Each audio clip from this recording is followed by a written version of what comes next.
Amon-Ra St. Brown was wide receiver 7 per game in full PPR last year. Nico Collins was number 9 in full PPR last year.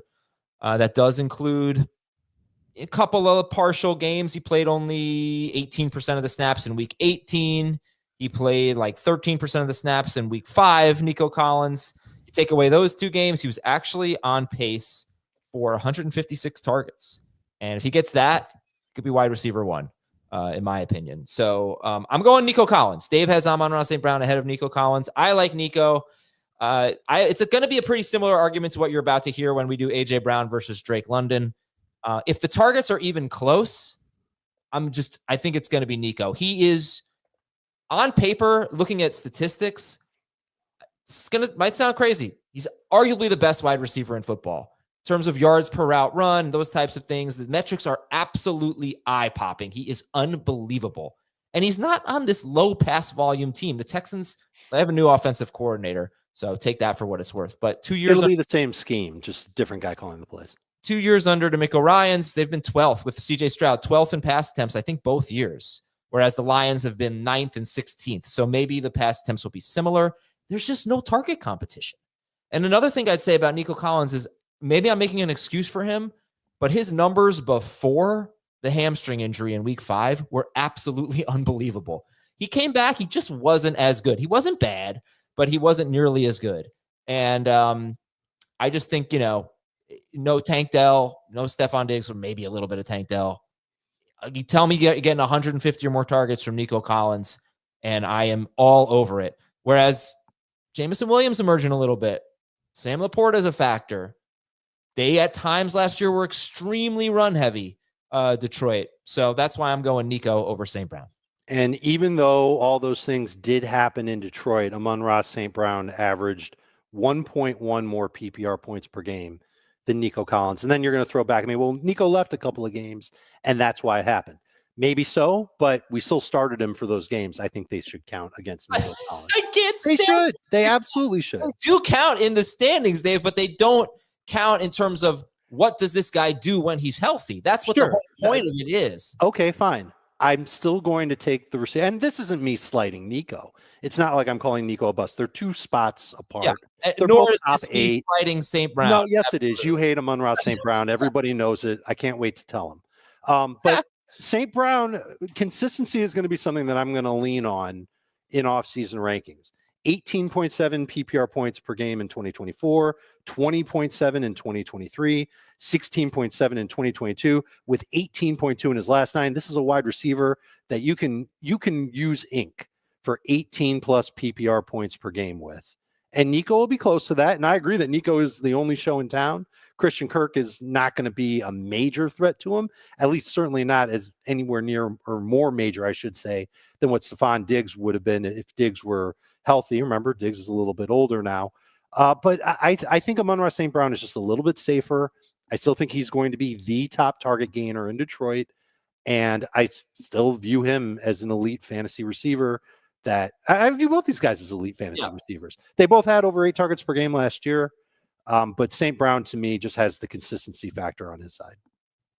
All right, Jamie, what do you think?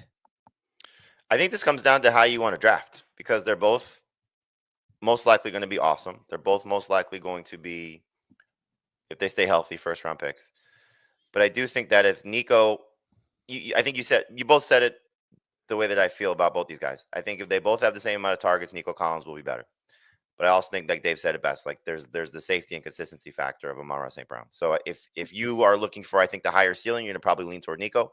If you're looking for just as high a ceiling, but maybe not the same heights, if that makes sense, then Amon-Ra St. Brown is as steady Eddie as you come. I remember writing this last year when I did the magazine story of the 7 best wide receivers, the 8 best wide receivers that we were looking at.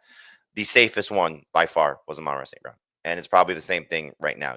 Once you get past Chase and Jefferson, like you can make arguments against CeeDee Lamb. You can make, even Jefferson, you can make arguments against because of JJ McCarthy, but you make arguments against CeeDee Lamb, Puka Nacua, Nico Collins. There's arguments against all these guys. There's very little arguments against Amon-Ra St. Brown. Yes, Jameson Williams may have a bigger role. Yes, there's an offense coordinator change. Yes, Sam Laporta is there. So he did all this last year, aside from the coordinator change. You know, he was a part of the Jameson Williams explosion, if you want to call it that, you know, or breakout. It was part of Sam Laporta's second half, you know, consistency. You said it, you know, the run game at times. I mean, these are all things that he's dealt with the last 2 years. So for me right now, I still lean Amon-Ra St. Brown. They are back to back. Depending on what the rest of the Texans offseason looks like, I may go Nico Collins, because that's just the way I tend to draft, is I'm looking for a little bit more upside. So I think, again, if Nico and Amon-Ra St. Brown have the same amount of opportunities, Nico will be a little bit better. Yeah. Oh, I don't even think it'll be close. It won't be close in terms of yards. I mean, that's the thing. 2 of the last 3 years, Amon-Ra St. Brown's been like a 1,250 yard kind of guy per 17 games. 2022, he really busted out. How many yards did he have that season, Dave? He had like 1,500 yards or something, right? I'd have to look it up. 2023. Sorry. Yeah, he was on pace for 1,600 yards. So if he can be that kind of player, then it's close. If he's more like the 1,300 yard guy per 17 games, or last year he was 1,263, that's where I see the edge for Nico Collins, is in yards. And I don't, and even though Amon-Ra St. Brown is very safe, I also think Nico Collins is extremely safe. You know, I don't really see a downside argument for Nico. Do you? No, but it's, again, there's a track record here of what Amon-Ra St. Brown has done. You know, you could say, you know, Nico just doesn't have the same resume. Oh, I think it's incredible that Nico had 17.6 PPR points per game last year, given all the issues in Houston. The offensive line being bad, CJ Stroud not taking a step forward in his second year. They didn't play many games where both Tank Dell and Stephon Diggs were healthy, but there were a majority where one of the two were on the field, and he still came through for pretty good numbers. If you're going to nitpick with Nico and say, well, the offensive line might still be a problem and Stroud might not be better, well, okay, what does that mean? Does that mean he's going to be at like 16.5? Is that going to be what his floor is going to be?